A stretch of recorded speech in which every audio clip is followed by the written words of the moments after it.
Nanumpa na po bilang Interior and Local Government Secretary si Mar Rojas. Pansamantala rin po niyang bibitawan ang pagka-presidente ng Liberal Party. Nakatutok si Salim Marefran. Aking itataguyod at pagtatanggol sa Ligang Batas ng Pilipinas. Aking itataguyod at ipagtatanggol sa Ligang Batas ng Pilipinas. Sa harap ng kanyang pamilya at mga kaibigan, nanumpa bilang DILG Secretary si Mar Rojas. Sexy rin ang byuda ni Yumaong DILG Secretary Jessie Robredo. Malaking tsinelas ito. Ipaprioritize natin yung laban, yung pagsugpo sa kriminalidad at kabahagi nito, parallel to this, yung pagpapalakas, pagpapatibay ng ating LGUs. Kasabay ng simula ng kanyang pag-oopisina sa DILG sa Lunes, mag-leave of absence si Rojas bilang Liberal Party President.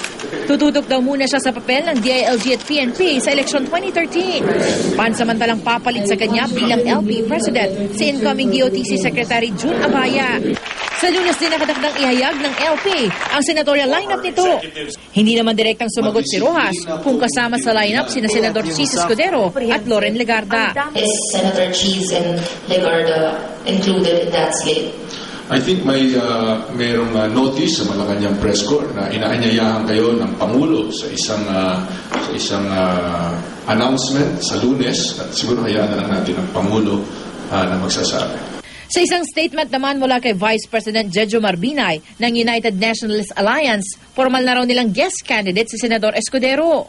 Sabi naman ni Escudero, malaya ang mga partido na ampunin ng sino mang kandidato. Para sa isang kandidato, welcome daw ang suporta mula sa kahit na anong grupo. Salim Marefran, Nakatutok, 24 Oras.